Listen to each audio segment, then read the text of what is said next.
Muito bem, amigos, estamos de volta, agora então no bloco 2, dando sequência à nossa lei de execução penal, nosso projeto Gabaritando Legislação, LEP. Meus prezados, entramos agora no título 2, que fala então do condenado e do internado. Para evitar tautologia, eu não vou repetir para vocês o que caracteriza o condenado e o que caracteriza o internado, porque já foi explicado no bloco anterior, certo? Um é condenado pelo juiz, sentença transitada em julgado, o outro é pela sua periculosidade, que tem que ficar internado em hospital penitenciário, certo? O capítulo 1 fala da classificação. A classificação. E aí vem o artigo 5º que diz claramente para nós: os condenados serão. Vejam que a norma aqui ela é impositiva. Nós não temos escolha, a lei exige essa classificação. Serão classificados, primeiro, segundo os seus antecedentes. O que são os seus antecedentes? É a sua vida pregressa. Vejam que não está dizendo aqui, pessoal, que eles vão ser classificados segundo as suas reincidências. Não interessa para nós aqui, mas reincidente é uma coisa, certo? Ter antecedentes é outra. Só existe no Brasil primário e reincidente. Mas nós podemos ter primários com maus antecedentes. E é isso que nós vamos ter aqui, é a vida pregressa. Pessoas que podem ser primários, ou seja, que já se recuperaram da reincidência, mas ficaram com um histórico ruim. Então, esse histórico ruim vai ser usado aqui, ou um histórico bom também para bem classificá-los, certo? E personalidade. Alguns condenados ou internados têm uma personalidade positiva, principalmente em lidar com outros presos. Outros, uma personalidade negativa, e aí é claro que eles vão ter que se alocar com esse tipo de pessoa também. Para orientar a chamada o quê? Individualização da execução penal. Por quê, pessoal? Pelo seguinte, quando um preso chega para cumprir pena, certo? Ele vai preencher a ficha de execução e lá, meus amigos, ele vai ter que ser avaliado.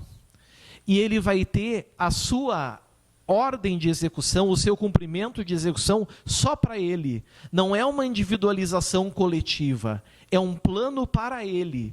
Qual é o grande objetivo da LEP?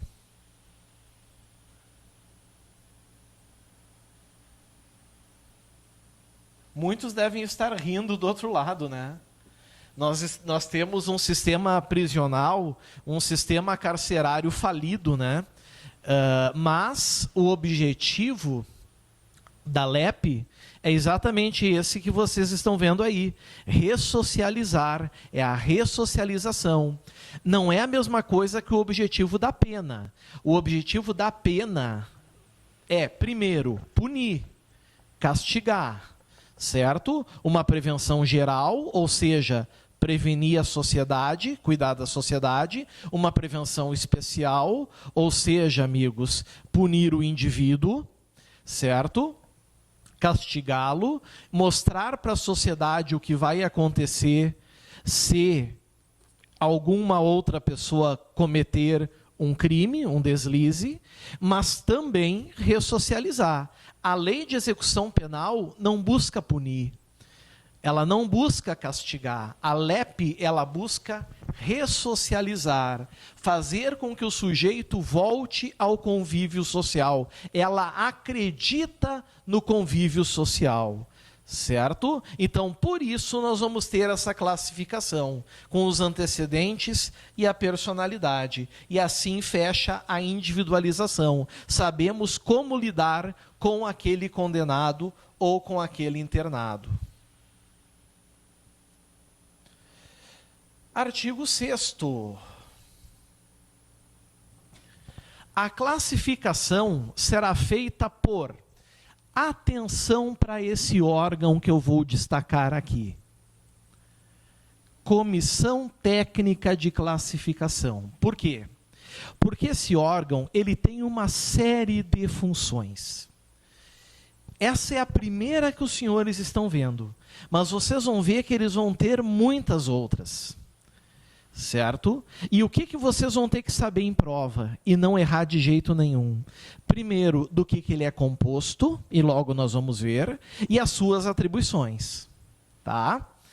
Primeira atribuição, classificar o condenado e internado, que elaborará o programa individualizado da PPL, da pena privativa de liberdade adequada ao condenado ou preso provisório.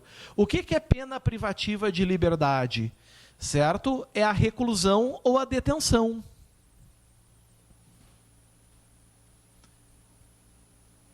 Reclusão ou detenção. Nós temos ao todo 3 tipos de penas. Pena para os condenados, claro, pena privativa de liberdade, pena restritiva de direitos e pena de multa. O condenado, o preso provisório, a pena é sempre pena privativa de liberdade. O condenado nem sempre é pena privativa de liberdade. Às vezes já pode ser, já de início, pena restritiva de direitos, como, por exemplo, prestação de serviços à comunidade, certo? É um exemplo.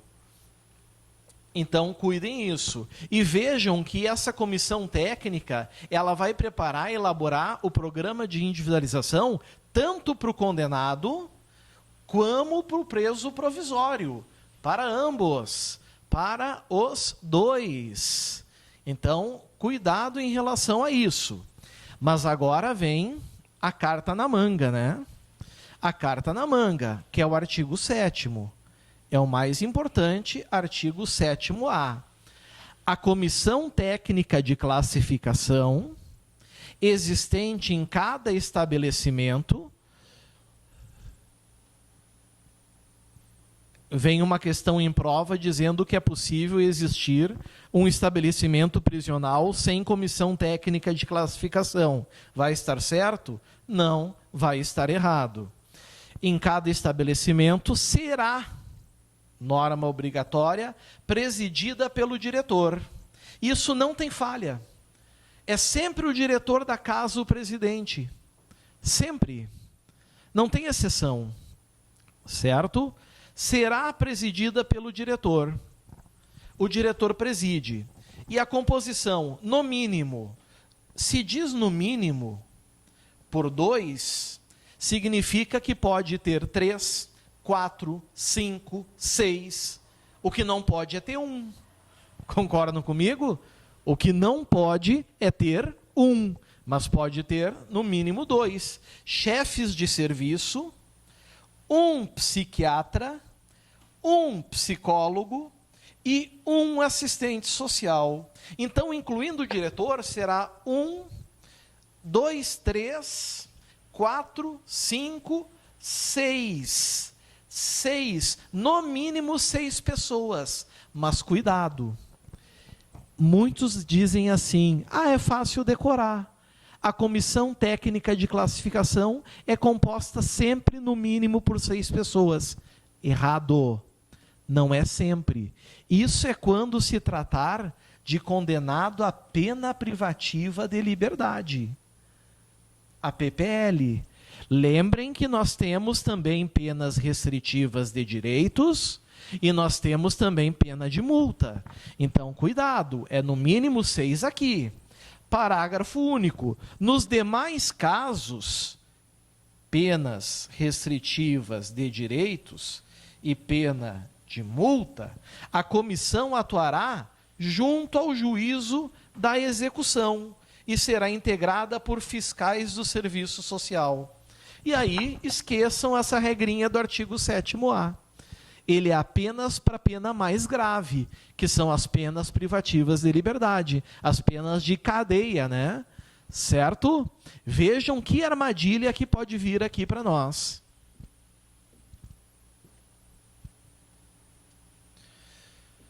Artigo 8º. Artigo 8º.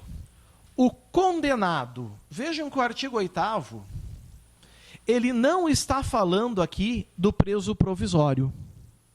Agora nós não estamos falando do preso provisório. Nós estamos falando daquele condenado. Condenado à sentença condenatória transitada em julgado. Ao cumprimento de quê? De pena restritiva de direitos? Não. Ao condenado de pena privativa de liberdade. Em regime fechado. Vem para mim. Olha aqui para mim. A pena privativa de liberdade, ela é cumprida em 3 regimes. Ela começa no mais grave, que é o fechado. Depois, o sujeito, ele é transferido, ou em alguns casos, ele pode iniciar no regime semiaberto. Depois, ele progride, ou pode iniciar, dependendo do caso, no regime aberto. Então, são 3 as espécies de penas privativas de liberdade. Regime fechado, regime semiaberto, regime aberto. A regra do artigo 8º é para o condenado a pena privativa de... Primeiro, ao condenado. Segundo, a pena privativa de liberdade. E terceiro, ao regime fechado. Ele será... Essa regra aqui ela tem um pouco de polêmica, mas vamos sempre usar o texto da lei. Será submetido a exame criminológico para a obtenção dos elementos necessários a uma adequada classificação com vistas à individualização da execução. Está aqui, certo? O exame criminológico vai ser feito também, vocês vão ver, de acordo com os ditames dessa lei. Parágrafo único. Ao exame de que se trata esse artigo, poderá ser submetido, vejam a palavra, poderá ser submetido o condenado ao cumprimento da pena privativa de liberdade em regime semiaberto. Mas isso é exceção, porque a regra é o regime fechado. Então, vejam que armadilha vem aqui no parágrafo único, pessoal. Vejam a armadilha do parágrafo único. Semiaberto pode também ser submetido a exame criminológico? Pode, mas é exceção. A regra é o regime fechado. E regime aberto? Regime aberto nunca. Nós não vamos ter possibilidade. Ok?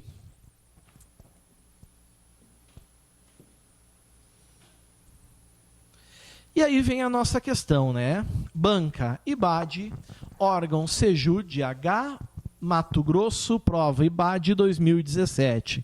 SEJUD, Mato Grosso, advogado.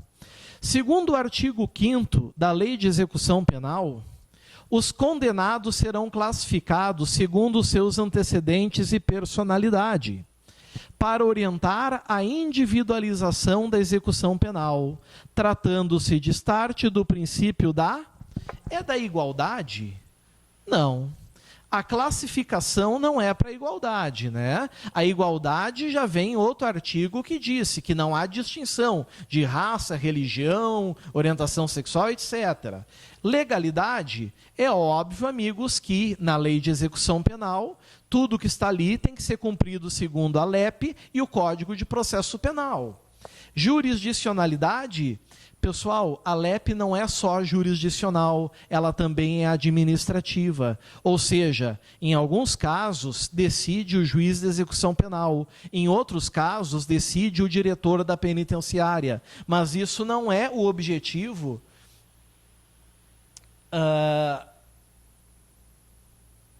para orientar a classificação. Intransmissibilidade da pena, realmente a pena não pode passar da pessoa do condenado, mas também não tem nada a ver. Logo, só sobrou realmente a letra E, né? Que é a individualização da pena, certo? Que é a individualização da execução penal, da execução da pena. E assim a gente fecha o nosso bloco número 2. Encerramos ele. passamos a régua. Certinho? É hora de tomar um cafezinho, um chazinho, dar uma relaxada. Daqui a uns minutinhos estamos de volta. Valeu, pessoal. Muito obrigado. Até a próxima. Tchau, tchau.